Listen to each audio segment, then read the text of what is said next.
기도한 바와 같이 예배를 통하여서 하나님을 만나기 원합니다. 예수님을 통하여서 이 땅 가운데 그려주신 하나님의 그림을 우리가 바라보기 원하오며 내 인생 가운데 그림을 생각하며 주님 주시는 비전 가운데 꿈꾸며 기도하기 원하옵나니 오늘 예배 가운데 은혜 내려 주옵소서. 감사드리옵고 예수님 이름으로 기도드리옵나이다. 아멘. 시간이 되었습니다. 모두 자리에 일어서 주시기 바랍니다. 하나님은 영이시니 예배하는 자가 영과 진리로 예배할지니라. 아멘. 다 같이 찬송가 549장 함께 찬양 드리겠습니다.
사도신경으로 신앙 고백 드리겠습니다. 전능하사 천지를 만드신 하나님 아버지를 내가 믿사오며 그 외아들 우리 주 예수 그리스도를 믿사오니 이는 성령의 잉태하사 동정녀 마리아에게 나시고 본디오 빌라도에게 고난을 받으사 십자가에 못 박혀 죽으시고 장사한 지 사흘 만에 죽은 자 가운데서 다시 살아나시며 하늘에 오르사 전능하신 하나님 우편에 앉아 계시다가 저리로서 산자와 죽은 자를 심판하러 오시리라. 성령을 믿사오며 거룩한 공회와 성도가 서로 교통하는 것과 죄를 사하여 주시는 것과 몸이 다시 사는 것과 영원히 사는 것을 믿사옵나이다. 아멘. 자리에 앉아주시기 바랍니다. 다같이 찬송가 459장 찬양 드린 후에 정진만 집사님 기도하시겠습니다. 459장입니다.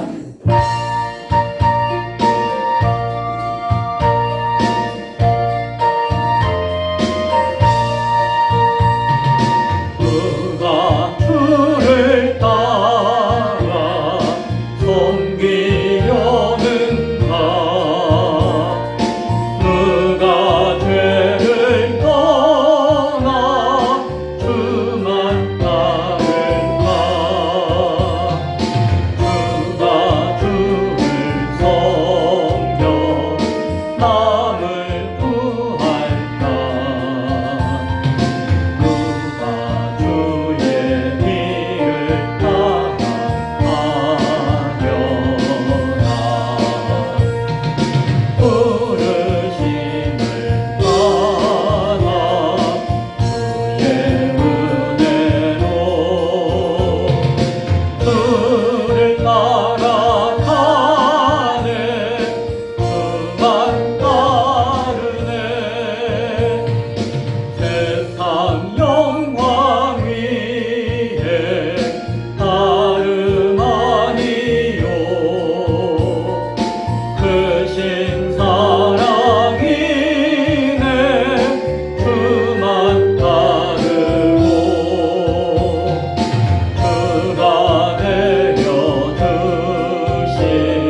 이어서 정진만 집사님 기도해 주시겠습니다.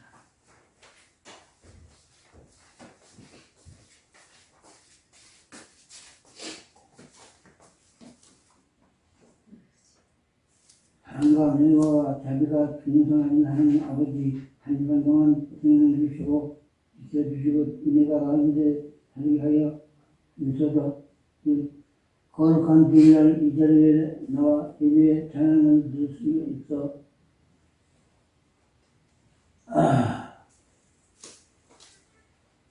있게 하여 주시며 무한 감사드립니다. 오늘 모든 영광과 존귀를 올려드리니 기쁘게 받아주시옵소서. 외경 시간 주의 저 거룩한 예배에 참석한 자녀들 위에 가셔서 하나님의 영광을 덮어주시고 그런 성원과 이쁨으로 충만하게 하게 하심에 감사드립니다. 먼저 기쁨의 교회가 하나님 보시기에 아름다운 교회가 될 수 있기를 소망합니다. 이와 찬양이 끊이지 않게 하게 하시옵소서.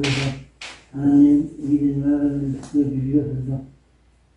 우리 국민들 모두가 한결같이 사회와 분위기가 웃기게 하여 주시옵소서. 대한민국이 이상의 개입하면서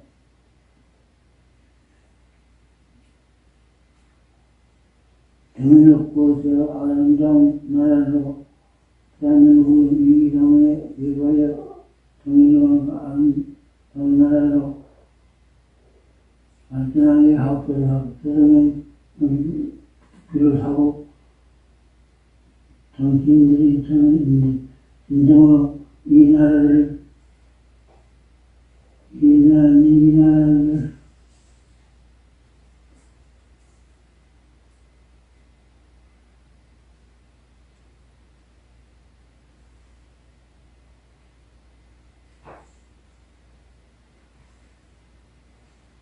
대한민국에서 이 상황이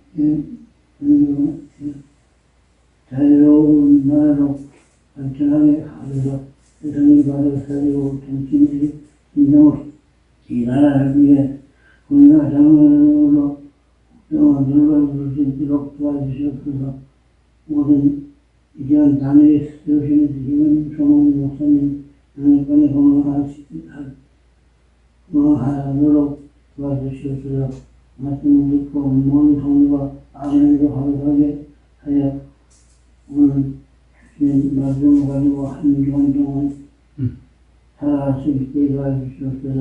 오늘도 저를 위하여 준비하고 공부하는 성도들을 기억하여 주심으로써 감사드리며 이제 살아계신 주님을 드리옵나이다. 아멘. 아멘.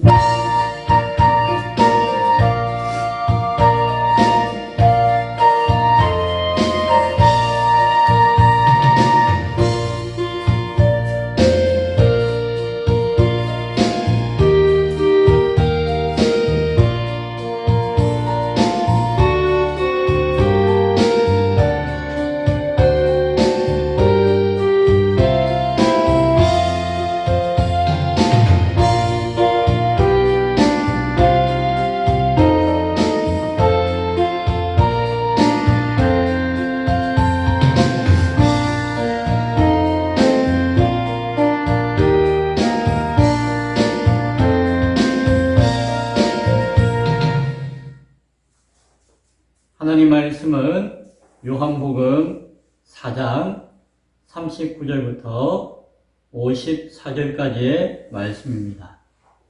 신약성경 149쪽 요한복음 4장 39절부터 54절까지의 말씀, 제가 말씀을 봉독해 드리겠습니다. 여자의 말이 내가 행한 모든 것을 그가 내게 말하였다 증언하므로 그 동네 중에 많은 사마리아인이 예수를 믿는지라. 사마리아인들이 예수께 와서 자기들과 함께 유하시기를 청하니 거기서 이틀을 유하심에 예수의 말씀으로 말미암아 믿는 자가 더욱 많아. 그 여자에게 말하되 이제 우리가 믿는 것은 내 말로 인함이 아니니 이는 우리가 친히 듣고 그가 참으로 세상의 구주신 줄 알미라 하였더라.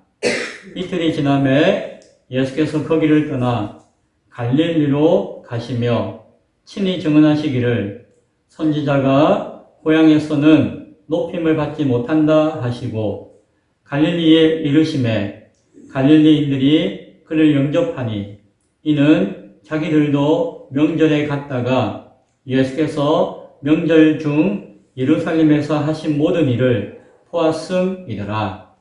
예수께서 다시 갈릴리 가나이에 이르시니 전에 물로 포도주를 만드신 곳이라.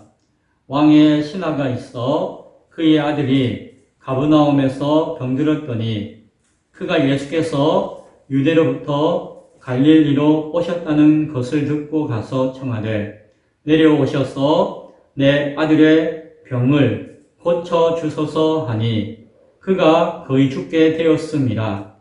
예수께서 이르시되 너희는 표적과 기사를 보지 못하면 도무지 믿지 아니하리라. 신하가 이르되 주여 내 아이가 죽기 전에 내려오소서. 예수께서 이르시되 가라 내 아들이 살아있다 하시니 그 사람이 예수께서 하신 말씀을 믿고 가더니 내려가는 길에서 그 종들이 오다가 만나서 아이가 살아있다 하거늘 그 낫기 시작한 때를 물은즉 어제 7시에 열기가 떨어졌나이다 하는지라.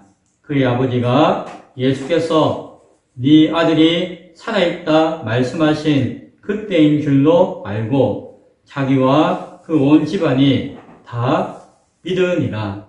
이것은 예수께서 유대에서 갈릴리로 오신 후에 행하신 두 번째 표적이니라. 아멘. 오늘 읽은 말씀을 중심으로 참 믿음으로 나아갑시다 라는 제목으로 함께 말씀 은혜를 나누겠습니다. 저는 최근에 요한계시록의 말씀을 계속 묵상하고 있습니다. 설교하려고. 그런데 제가 나름대로 생각하고 그림 그리고 계획했던 것과는 읽으면서 달라지는 것 같아요. 예전에 제가 요한계시록을 읽을 때에는 부분에 대한 내용을 공부하듯이 연구하듯이 읽고 고민하고 답을 찾고 그렇게 읽었던 기억이 나요. 공부도 했고 수업도 들었고 왜? 어렵다고 여겼으니까. 그래서 그렇게 읽었는데 이번에 읽으면서 나는 깨닫기를 요한이 계시록을 쓸 때에는 부분을 이야기하기 위해서 쓴 것이 아니라 처음부터 끝까지 전체의 이야기로서 쭉 쓰고 있다라는 생각을 하게 되었어요. 그래서 요한계시록을 다시 읽어야겠구나 하는 생각을 하면서 읽게 되었어요. 왜요? 예전에는 여기 나와 있는 이 내용은 무엇이고 여기 나와 있는 이 내용은 무엇이고 부분 읽고 이해하려고 했는데 그게 아니라 전체를 하나의 이야기로 쭉 읽을 때에 이 부분이 앞뒤 내용과 연결해서 이해되어야 할 부분이 있구나 라는 생각을 하게 된 것이에요. 그래서 계시록을 다시 읽고 공부를 좀 해야지 설교까지도 할 수 있을 것 같아요. 그러면서 요한복음을 다시 읽었는데 제가 요한복음을 여러분과 나눌 때에는 사실은 부분 사건 중심으로 나누려고 했었거든요. 그런데 그런 생각으로 요한복음을 보니까 요한복음도 요한이 기록했는데 이 이야기도 부분 사건의 이야기가 아니라 전체가 하나의 이야기로 읽어야 되겠구나 하는 생각을 하게 되었어요. 그래서 사실은 오늘 5장의 이야기를 4장 이야기 했으니까 5장의 핵심 이야기를 하고 뚝뚝뚝 넘어가려고 하다가 제보는 난 못 준다고 계속해서 연속해서 또 설교를 하게 되는 것 같아요. 왜? 이야기가 연결되는 거예요. 우리 인생도 그렇죠. 예. 어제 일, 오늘 일, 큰 일, 작은 일이 하나하나 있는 것 같지만 그 하나 갖고 우리가 일희일비하지 않을 이유는 우리 인생은 통으로, 전체로 의미가 있기 때문에. 예. 그런 의미에서 오늘 저는 요한복음 4장 지난주에 나누었던 말씀에 이어서 연속해서 그 의미가 어떻게 이어지는가를 한번 예수님의 그 행하신 일정을 통해서 한번 살펴보기를 원합니다. 예수님께서 사마리아 지역에 머무셨죠. 사마리아 수가라고 하는 동네에서 여인을 만났죠. 그리고 거기에서 음식을 준비해온 제자들을 통해서 예수님의 양식이 무엇이다라고 하는 말씀을 해 주셨어요. 그 양식은 다른 게 아니라 그 수가성 여인이 보여준 것과 같이 하나님의 크신 일이며 온전한 일을 행하는 것인데 그것이 무엇이다? 영혼의 생명을 살리는, 영혼을 구원하는 것이 나의 양식이다. 그래서 예수님은 날마다 우리가 음식을 먹어야 살듯이 그 뜻과 사명과 그것을 하나님의 뜻을 이루는 것이 내가 사는 힘이다 라는 의미로 말씀을 해 주셨어요. 예수님이 수가에 며칠 동안 머물렀다고요? 이틀 동안 머물렀습니다. 영혼의 생명을 구원하는 것이 예수님의 양식이라고 말씀하셨어요. 매일매일 밥을 먹듯이 매일매일 영혼들을 바라보며 그 영혼들을 위해서 기도하며 영혼들을 생명을 얻기를, 그들을 구원하기를 위해서 애쓰는 것이 예수님의 마음의, 생각의, 사역의 중심이다 라고 하는 것을 우리는 알아야 할 것입니다. 예수님이 여인과 말씀하시는 것, 제자들과 말씀하시는 것, 그 말씀을 통해서 우리가 예수님의 마음과 뜻을 알아야 되는 거지. 수가성 여인으로 그 지역 사마리아 수가성에 있는 사람들이 예수님을 알게 되었어요. 그리고 성경을 보니까 믿게 되었다라고 이야기합니다. 그리고 그 사람들이 어떻게 했죠? 아, 당신이 가르쳐주신 예수님, 그런 분이구나. 알겠네. 내가 믿을게. 그렇게 했을까요? 아니에요. 내가 믿음이 생기니까 어떻게 했다고요? 예수님을 찾아갔어요. 내가 직접 만나고 싶다. 예수님 말씀을 직접 듣고 싶다는 갈망이, 열망이 생긴 것이에요. 사람들이 예수님을 찾아와가지고 어떻게 이야기했죠? 예수님의 말씀을 내가 직접 배우고 싶습니다. 듣고 싶습니다. 예수님의 말씀의 그 중심을 알고 싶습니다. 라고 간청했어요. 이틀만, 딱 이틀이라도 우리와 함께 거하시면서 말씀을 가르쳐 주십시오. 라고 요구했어요. 그 마음의 간절함의 중심을 예수님이 아시니까 예수님이 이틀 동안 머무셨다라고 이야기해요. 이틀 동안 무엇을 했을까요? 그들은 예수를 믿었다라고 성경은 이야기하죠. 그러나 그렇게 믿는 것을 그치는 것이 아니라 예수님을 만나서 예수님의 말씀을 듣고 깨닫고 나의 믿음으로, 나의 고백으로 변화시키는 것이 중요했다는 것을 봐요. 그리고 그들이 예수님을 만났고 예수님 말씀 듣고 난 다음에 믿는 자들이 더욱 많아졌다라고 성경은 이야기해요. 42절에 이제 우리가 믿는 것은 사마리아 여인에게 한 이야기예요. 너가 한 말로, 예수님이 이렇다 저렇다 한 말로 이남이 아니다. 우리가 믿는 것은 뭐다? 우리가 친히 예수님을 만났고 예수님의 말씀을 들었고 그분이 참으로 세상의 구주이신 줄로, 구원자이자 주인이신 걸로 내가 알았다, 깨달았다라고 고백을 하고 있는 것을 보게 되어져요. 수가성 여인의 전도가 있었지만 결국 예수님을 말씀으로 직접 만나는 시간이 있을 때에 온전한 참 믿음이 되는 것을 보여줘요. 예수님이 나의 구원자이시며 나의 주인이십니다 라고 하는 고백을 남이 가르쳐줘서 한 것이 아니라, 듣고 한 것이 아니라 자기가 예수님 말씀을 듣고 깨달아서 고백하게 되었다는 것이죠. 이것이 참 믿음의 시작이에요. 이것이 구원의 시작이에요. 이것이 생명의 시작이며 거듭남의 시작인 것을 잘 기억할 수 있기 바랍니다. 오늘 우리의 신앙도, 우리의 믿음도 목사님이 이야기해 준 말, 박 집사님이 간증한 말, 내가 보고 들은 것들, 이것이 중요한 것이 아니라 말씀을 통해서 예수님을 만나야 돼요. 예수님 말씀하신 것을 내 마음으로 듣고 곰곰이 생각해가지고 깨달아야 돼요. 예수님이 나의 양식이라고 하신 말씀의 뜻이 무엇인가를 깨닫고 그것이 내 마음 가운데 팍 들어와가지고 예수님이 하신 말씀은 이것이고 예수님이 정말 그리스도이시며 참된 구원자이시며 하나님의 아들이시며 나의 주인이신 것을 고백할 수 있는 그런 믿음이 있어야 하는 것이죠. 그런 믿음이 우리의 믿음이 될 수 있기를 다시 한 번 더 소원합니다. 두 번째로 예수님이 갈릴리로 가셨어요. 앞서 사마리아 지역에 가신 이유는 뭐라고 했죠? 예루살렘에서 갈릴리로 가기 위해서 가다가 중간에 사마리아에 들렸다고 하는 것이죠. 갈릴리에 가시면서 이제 갈릴리가 어디예요? 예수님의 고향이 있는 나사렛이 있는 동네가 갈릴리예요. 갈릴리는 하나의 동네가 아니라 지금은 이야기하면은 진부면 안에 송정리도 있고 어디도 있고 하잖아요. 그러니까 갈릴리라고 하는 큰 지역을 이야기하는 것이죠. 거기에는 예수님의 나신 나사렛도 있고 가나도 있고 가버나움도 있고 여기저기가 있는 것이에요.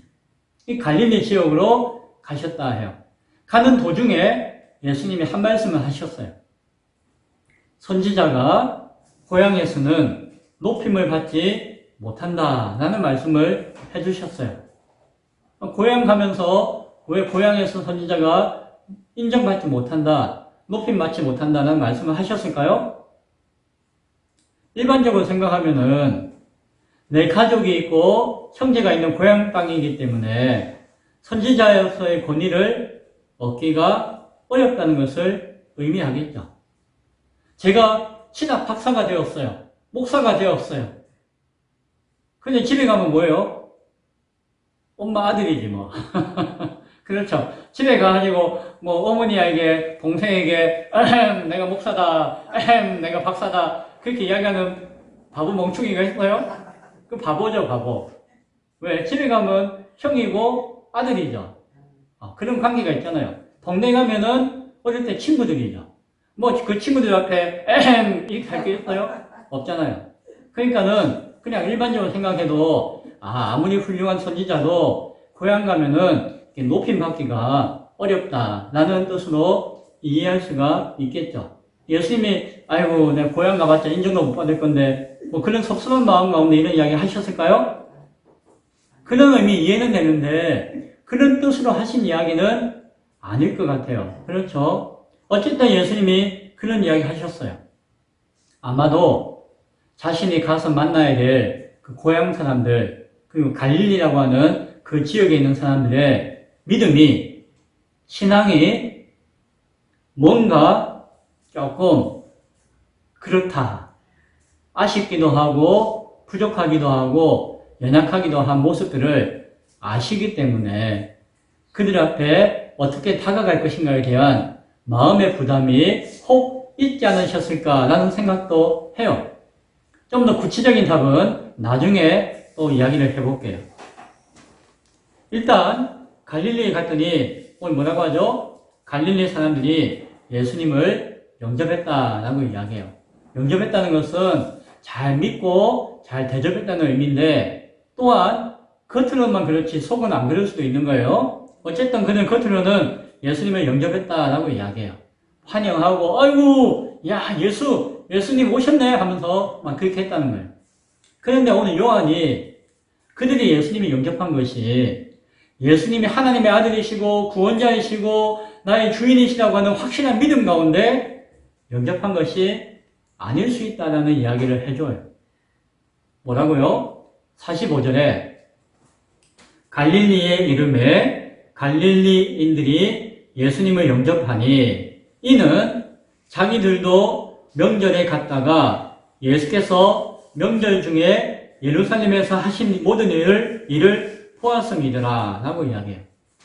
예수님이 예루살렘에서 하셨던 일이 있는데 그 이야기를 갈릴리 사람 중에서 몇몇 사람들이 거기서 명절이 되면은 그 예루살렘의 성전에 제사드리러 전국에서 다 모이거든요. 모든 사람도 있지만 거기서 명절 가운데 있었던 일, 예수님이 행하셨던 일, 하신 일, 말씀하신 것들을 보고 들은 것들을 동네 가서 다 전하고 알고 있었다는 거예요.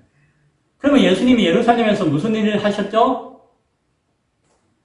예루살렘에서 예수님이 요한복음 2장에 보면은 성전에 가가지고 성전에서 종교 장사꾼들을 향해서 야단치고 진노하신 사건이 있었어요. 그 사건은 2번 정도 있었어요. 한 번은 이 초창기 이때 하고 한 3년 후에 사역의 마지막에 있었어요. 비슷한 사건인 것 같지만 시기적으로는 좀 다른 것 같아요. 교회에서 성전에서 하나님을 예배합니다, 제사합니다 하면서 자기 이익을 꿈꾸는 종교를 통해서 장사하는 사람들이 가득한 것을 보고 예수님이 판을 뒤집어 엎고 야 이놈들아 하고 야단치고 하신 일이 있었던 것이에요.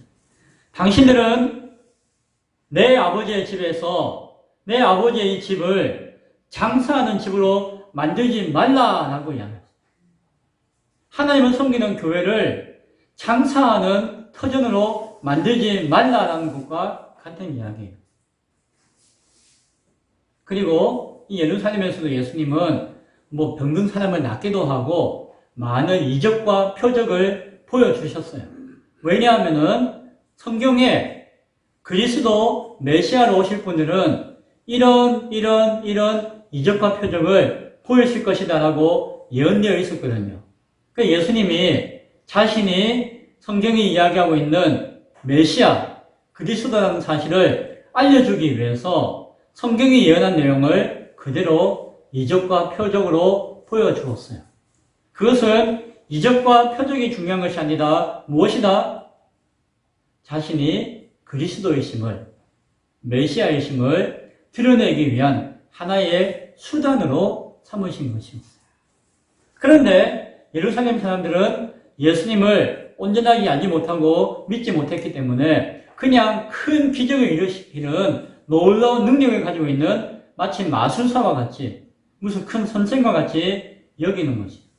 그래와 성전에 와가지고는 이 하나님의 집을 너희가 그냥 강도의 굴로 장사하는 집을 만들었다면서 판을 뒤엎고 하는 모습들을 예루살렘에 있는 사람들이 다 보았다는 것이죠. 전국에서 하나님께 명절을 지내러 온 사람들이 그것을 보고 그 지역을 가가지고 소문 아닌 소문이 났겠죠. 그것을 갈릴리에 있는 사람들도 다 보고 알았다는 것이죠. 요한복음 2장에 그때 사건을 이와 같이 이야기해요. 23절부터 25절에 보면은 6월절 명절인 것 같아요. 예수께서 예루살렘에 계실 때에 계시니 많은 사람이 그의 행하시는 표적을 보고 어떻게 했다? 그의 이름을 믿었으나 라고 이야기해요. 그러니까는 믿는다고 표현했지만 여기서 믿음은 참 믿음은 아니에요. 아, 예수가 이런 사람이구나. 아유, 예수가 이런 이야기 했구나 하고 예수를 인정하고 예수를 신뢰하고 따르고 했다는 것이에요. 그러나 예수님의 말씀과 뜻을 깊이 있게 묵상하고 믿는 것은 아니었어요.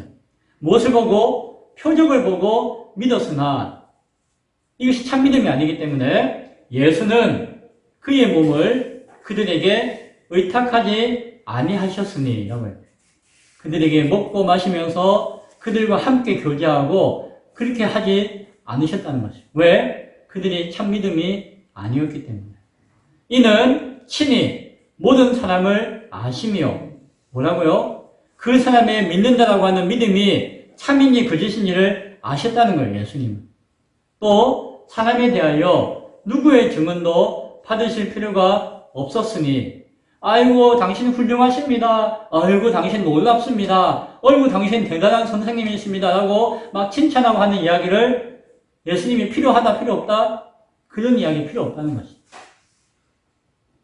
이는 그가 예수님이 친히 그 사람들 속에 있는 것들을 아셨습니다.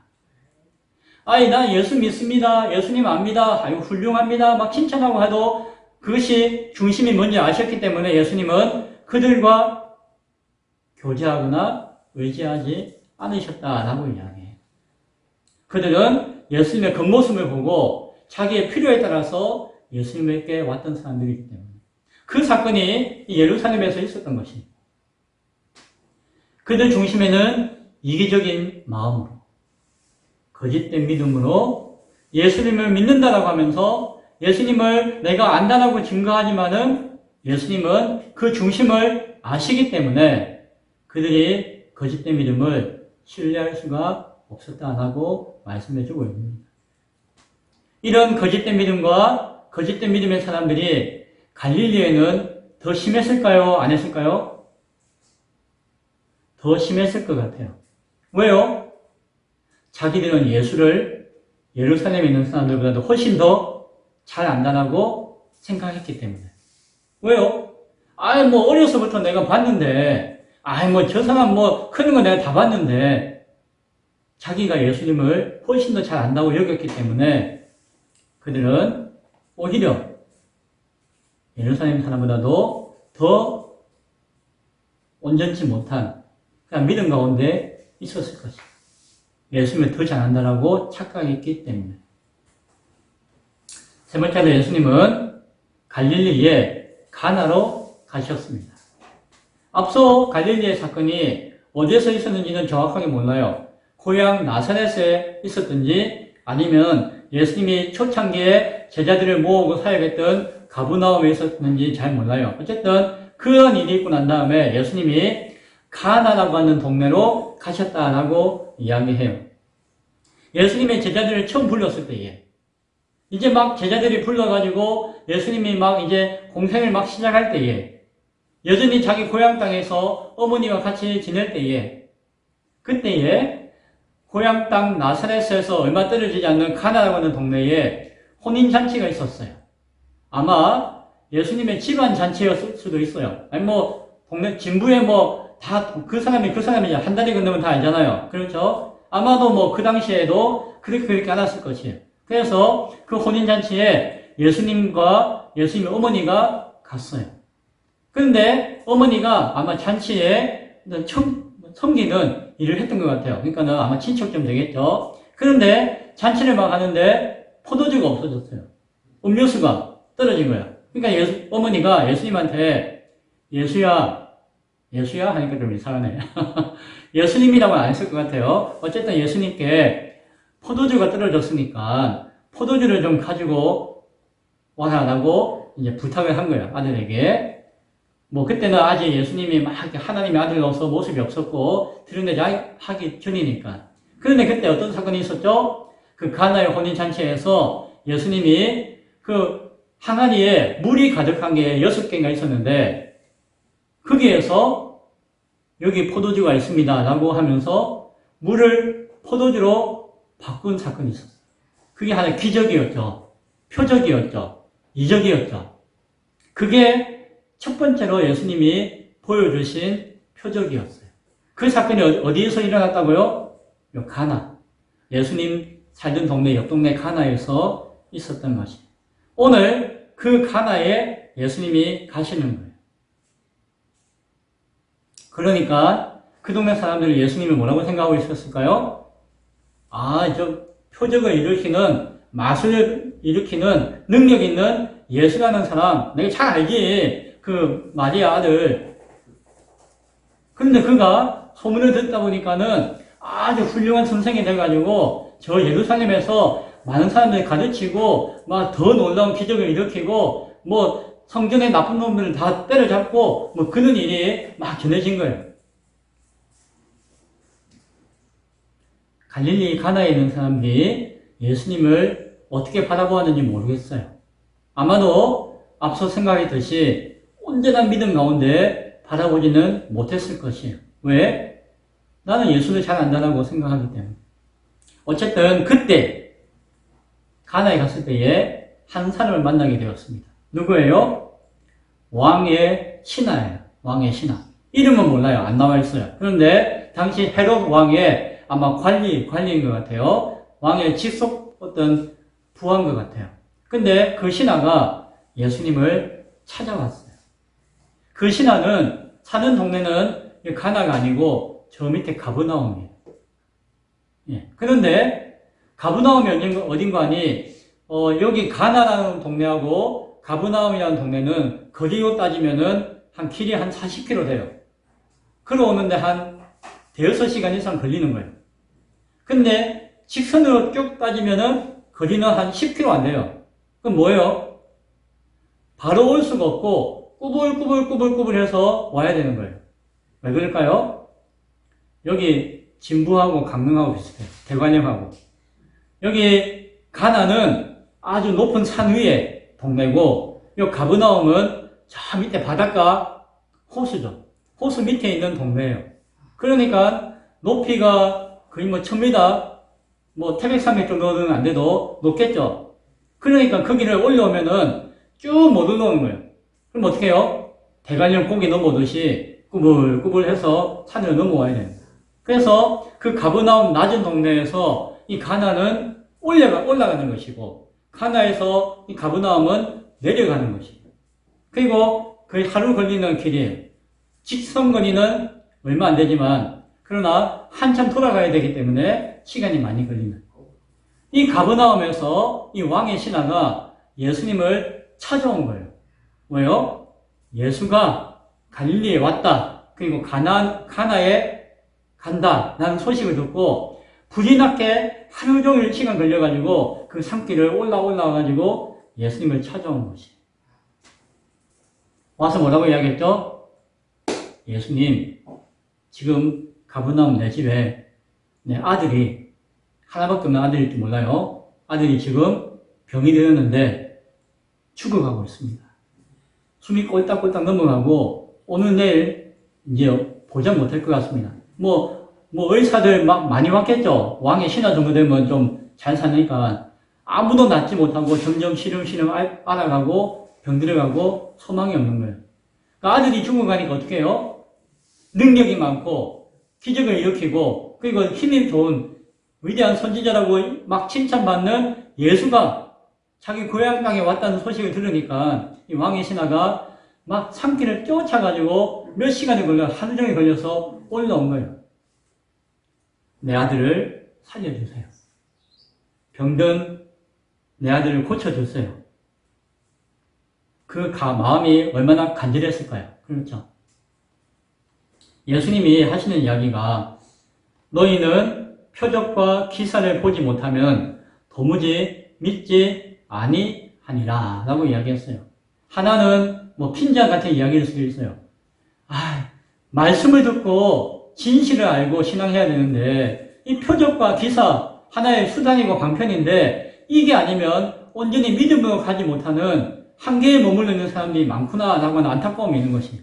또 하나는 표적과 기사가 하나님의 뜻이 있다면은 믿음이 필요한 사람에게 믿음을 주는 귀중한 수단이 될 수 있다는 것도 이야기하시는 것이에요. 그래서 그 왕의 신하에게 너에게는 표적과 기사를 통해서 믿음을 일으키고자 하는 뜻이 필요할 수도 있겠다라는 의미로도 주신 말씀인 것 같아요. 죽기 전에 내려와 주소서라고 이야기해요. 내려와 달라는 건 뭐예요? 가브나움이 저 밑에 동네니까 내려와라는 거예요. 내 아들이 죽으니까 죽기 전에 예수여 내려와 주세요라고 막 매달리는 거예요. 근데 예수님 뭐라고 이야기하셨죠? 가라. 너희 아들이 살아있다. 라고 말씀해 주셨어요. 이 신하는 어떻게 했죠? 얼른 와가지고 그렇게 하지 않고 이 신하는 간절한 마음 가운데 예수님을 향한 기대가 있었지만 간절한 마음으로 이제 만났고 예수님의 말씀을 들었어요. 예수님을 만나고 예수님 말씀을 들었을 때에 그것을 귀로만 듣지 않고 무엇으로 들었을까요? 마음으로 들었어요. 예수님이 하신 말씀의 의미가 무엇인지를 그가 깊이 듣고 신뢰할 수 있게 되었어요. 성경은 뭐라고 이야기하죠? 그가 예수님의 말씀을 믿었다라고 이야기해요. 여기서 믿었다는 것은 그냥 예수님이 뭐 훌륭한 선생님이다라고 한 것이 아니라 예수를 만났고 그 말씀을 들었고 말씀 가운데 깨달음을 얻었기 때문에 참 믿음인 거지. 작지만 참 믿음. 그리고 어떻게 했죠? 믿고 갔다라고 이야기해요. 지금 아무 일도 안 일어났어요. 아들은 여전히 죽어가고 있고 예수님께 간절히 요구했지만 예수님은 만나서 말씀을 주셨지만 예수님이 가시지도 않았어요. 뭐 이게 안수 기도한 것도 아니고 뭐 약을 준 것도 아니에요. 그냥 네 아들이 살았다. 가라 라고 말씀하셨고 그 말씀을 깊이 새기고 믿고 갔죠. 무슨 일이 일어났을까요? 내려가는 길에 올라오는 자기 종들을 만났어요. 자기 종들이 막 후다닥 올라오는 거예요. 거기에 뭔 일이 났으니까 올라오는 거겠죠. 무슨 일이 났죠? 아이고 아들이 결국 죽었습니다 하는 일이 났을까요? 네, 성경을 보니까 아들이 살았고 열이 떨어지고 막 열이 떨어지고 죽으려고 하는 상황이 이제 딱 나아지는 사건이 일어났습니다. 살았습니다. 라고 하는 것을 알려주려고 자기 주인에게 알려주려고 허겁지겁 올라오다가 또 주인은 내려가다가 딱 대관령 저 언덕에서 만난 거예요. 그래서 어이구 어떻게 됐냐 물어보니까 종들이 하는 이야기가 어제 7시쯤에 아이가 확 나왔습니다 라고 이야기하는 거예요. 그런데 그때가 언제였죠? 예수님 내 아들 살려주세요 할 때 예수님이 가라 네 아들이 살았다라고 말씀하실 바로 그때인 거예요. 그 말씀을 믿고 왔고 그 말씀이 이루어졌다는 사실을 말씀하자마자 미리 거기서 일어났다는 사실을 주인이 알았잖아요. 주인이 내려갔고 그 왕의 신하는 예수님을 온전히 믿었을까요? 안 믿었을까요? 참되게 믿었다. 네. 간절함으로 쫓아가서 구했는데 만났고 말씀해 주셨고 알고 보니까 그 말씀이 이루어졌다는 걸 알기 때문에 참 믿음을 가지게 되었고 그가 믿음을 가지니까 가만히 있을 수가 있나요? 없나요? 자기 종들, 식구들, 형제들, 이웃들, 자식들, 형제들, 친척들 다 이게 뭐라고 하죠? 예수님은 참된 하나님의 아들이시고 예수님 말씀이 능력이 있고 내 아들을 살려주셨다라고 증거하고 그 온 집안 식구들이 다 예수님을 믿게 되었다라는 이야기를 오늘 해주고 있습니다. 예수님이 원하시는 영혼의 생명을 살리는 예수님의 양식과 같은 그 일이 오늘 예수님의 사역 가운데 이루어지는 사마리아 지역에서도 이루어졌는데 또한 여기 가브나움에서도 이루어지는 이야기를 오늘 성경은 이야기해주고 있어요. 이런 이야기를 쭉 하는 이유가 뭘까요? 요한복음은 계속해서 우리에게 믿음이 무엇인가에 대해서 계속해서 이야기해줘요. 앞서 마태, 마가, 누가복음이 있었잖아요. 요한복음은 그로부터 수십 년이 지나서 기록되고 있지만 결국 예수님이 이야기를 하는 것이에요. 그런데 요한은 무슨 일이 있었고 이것을 쭉 시간 순서대로 정하지 않고 그냥 막 어쩌면 뒤죽박죽으로 막 이야기를 해요. 그거는 이 이야기 사건이 중요한 것이 아니라 이 사건들을 통해서 알아야 하고 싶은 이야기가 있는 거예요. 그게 뭐예요? 예수님을 믿는다는 것이 무엇인가? 그것을 요한은 이야기해주고 싶은 거죠.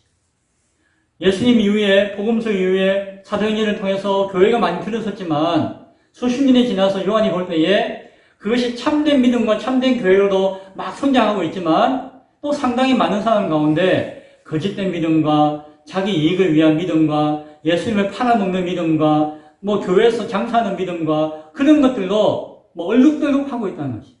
요한은 이 나중에 요한복음을 쓰면서 예수님이 누구시며 예수를 믿는 것이 무엇인가를 새롭게 우리가 신앙하기를 원하는 마음 가운데 요한복음을 기록한 것입니다. 그러니까 읽어보면은 참 믿음이 무엇인가에 대해서 우리에게 말씀해 주는 것입니다. 그는 그 이야기가 중요한 것이 아니라 그 이야기를 통해서 하고자 하는 요한의 메시지가 중요하겠죠. 예수님은 영혼을 구원하여 영원한 생명을 얻게 하시는 것이 자신의 양식이며 자신의 생명과 같은 사명이다라고 말씀해 주셨어요. 메시아 그리스도로서 자신의 구원자 되심을 유대인들에게, 이방인들에게, 그 땅의 모든 사람들에게 전하고자 표적도 보여주시고 이적도 행하신 것이었어요. 하지만 참된 믿음은 그것을 통해서 예수님을 만나는 것이 참된 믿음이에요. 그 모습을 보고 야 좋다 야 신난다 아이고 내가 뭐 떡국물이라도 얻어먹으면 좋겠네 그것이 아니라 예수님이 왜 그렇게 하셨는가 그 뜻이 무엇인가 그것을 어떻게 예수님 말씀을 통해서 듣고 확인하고 마음에 새기는 것이 참 믿음이라는 것입니다. 자신이 생각할 수 있는 시선과 자신이 느끼는 그 감성과 자신에게 판단할 수 있는 그 의지를 통하여서 그 지정의의 전인격을 통해서 예수님의 말씀을 나의 것으로 녹여 새기는 것이 그것이 참 믿음이라는 것이 사마리아 수가의 사람들이 그러한 모습을 우리에게 보여줘 예수님과는 전혀 상관없는 사람들이었어요.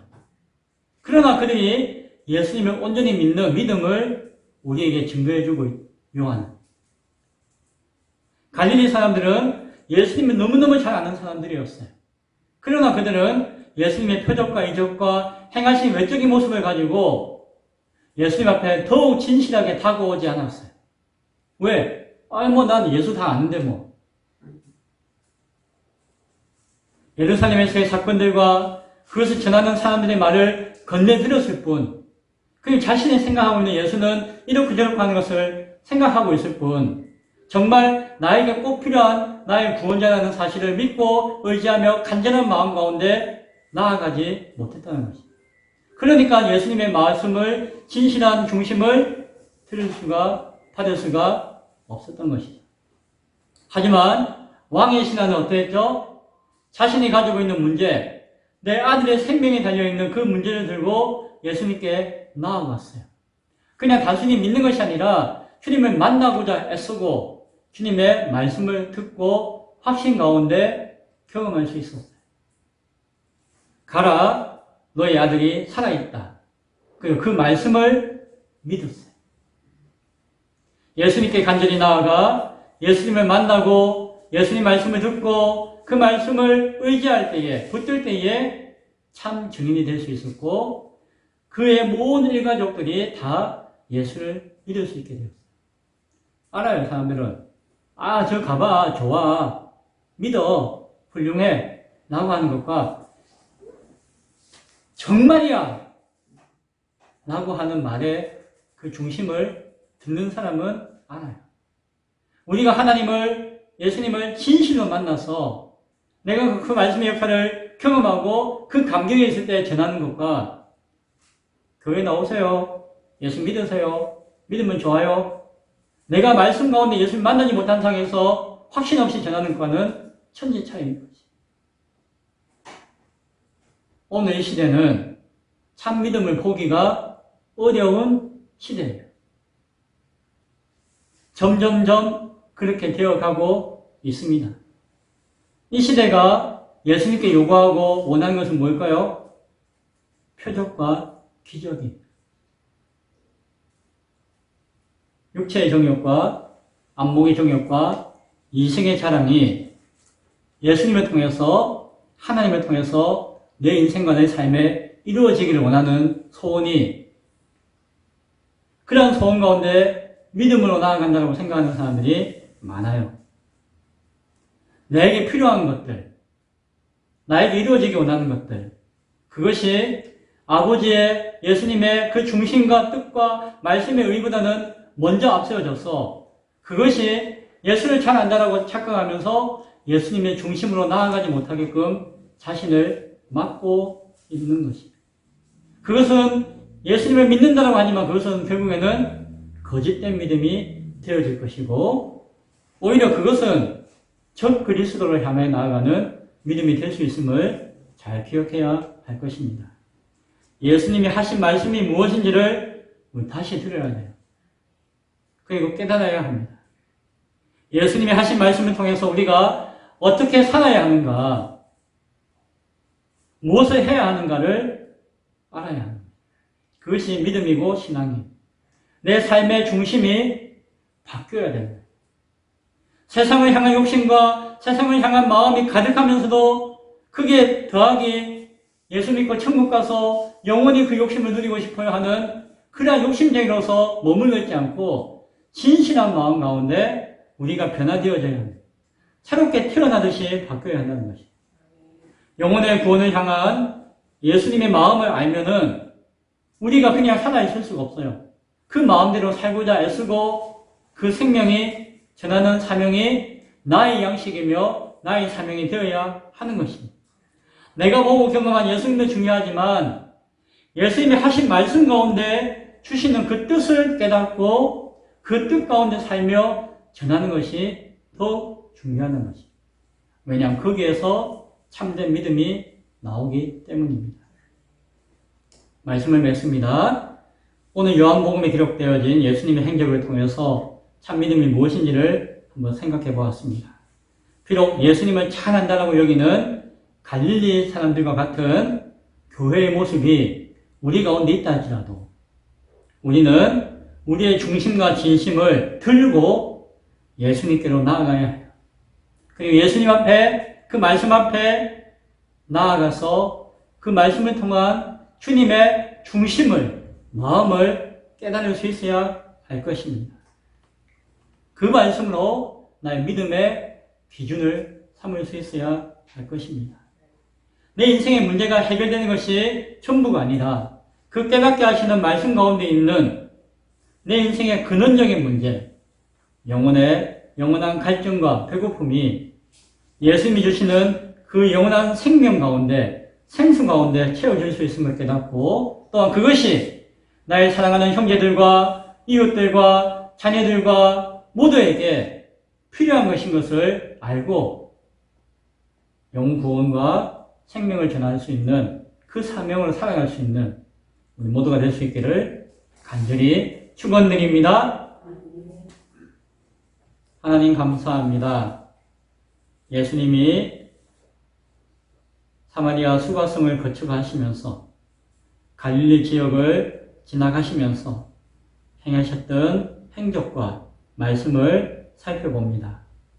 오늘 요한이 우리에게 주고자 하는 메시지가 참 믿음이 무엇이며 그 믿음 가운데 나아가고자 어떠한 모습 가운데 신앙하고 있는지를 도전하는 말씀으로 드렸습니다. 나누었습니다. 주님, 다른 사람의 믿음을 바라볼 것이 아니라 나의 믿음이 주한테서 온전한지를 바라보게 하시고 그 믿음을 끝까지 지켜 믿음의 열매를 얻을 수 있는 하나님의 귀한 사람 교회 되어지도록 복을 내려 주옵소서. 예수님 이름으로 기도드리옵나이다. 아멘. 찬송가 546장 찬양 드리며 준비한 헌금 하나님께 드리겠습니다.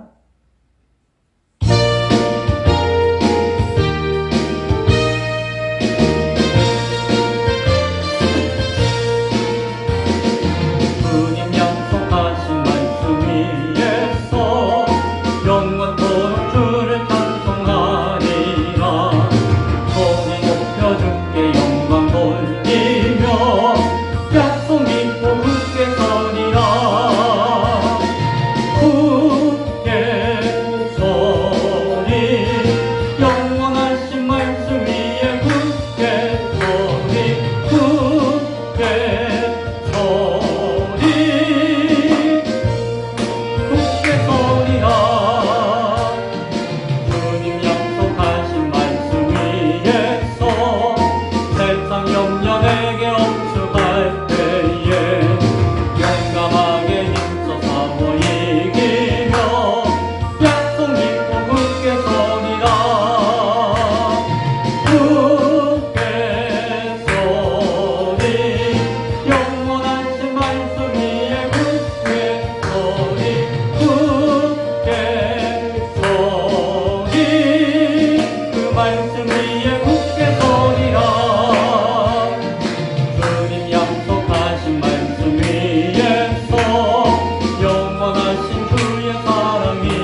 맑고 화창한 가을을 열어주시니 감사합니다. 영혼의 추수를 소망하게 하시고 새로운 삶을 계획하게 하소서. 계절의 변화 가운데 하나님의 계절도 바라보게 하시고 매서운 겨울도 준비할 수 있도록 도와주옵소서. 감사함을 드렸습니다. 무명 감사함을 드렸습니다. 주일원금 하나님 앞에 드렸습니다. 기도합니다. 하나님, 우리 땅에서의 삶의 의미와 소원이 무엇인지를 깨닫게 하시고 주님의 양식이 나의 양식이 되어서 그 양식을 날마다 취하며 먹고 사는, 영혼을 사랑하며 영혼을 구원을 위해서, 영원한 생명을 위해서 애쓰고 힘쓰는 자로서 살아갈 수 있는 복을 우리 가운데 허락하여 주옵소서. 참 믿음이 점점 희박해가는 이 시대 가운데 참된 믿음이 있다라고 주님 앞에 칭찬받는 자들 되어지도록 우리를 붙들어 주옵소서. 그 믿음의 마지막 사명을 감당할 수 있는 성도와 교회로 우리를 온전히 사용하여 주옵소서. 들리는 헌물과 물질이 그 뜻과 그런 헌신 가운데 귀하게 함께할 수 있도록 주여 도와 주옵소서. 감사합니다. 예수님 이름으로 기도드리옵나이다. 아멘. 교회 소식을 알려드립니다. 9월부터는 가을의 추수와 열매를 소망하며 달려갑시다. 영혼을 사랑하는 마음 가운데 예수님의 마음으로 함께 달려갑시다. 전도하고 우리가 마음에 품었던 영혼들을 위해서 더욱 기도합시다. 날씨가 차가워졌죠. 네, 다른 지역보다도 우리 동네는 빨리 날씨가 차가워져요. 겨울도 빨리 오죠. 이 가운데 건강에 유의해 주시기 바랍니다. 교회 사택이 결정되었습니다.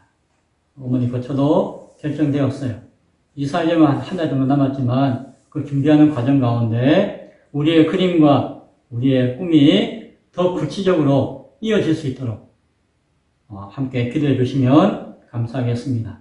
다른 지역에 나가 있는 우리 지체들과 성도들, 그리고 함께 기도하고 있는 동역자들을 위해서 기도해 주시고 우리의 주어진 사명이 모두와 함께 할 수 있도록 늘 생각하며 기억할 수 있기를 바랍니다. 기타 내용은 주보를 참조해 주십시오. 기도합니다. 지금은 우리 주 예수 그리스도의 은혜와 하나님의 크고 놀라우신 사랑하심과 성령님의 교통 임재 역사 충만하시니 참 믿음으로 나아가기를 소원하는 예배하는 귀한 심령들과 권속들 머리 위에 지금부터 영원토록 함께 있을지어다. 아멘.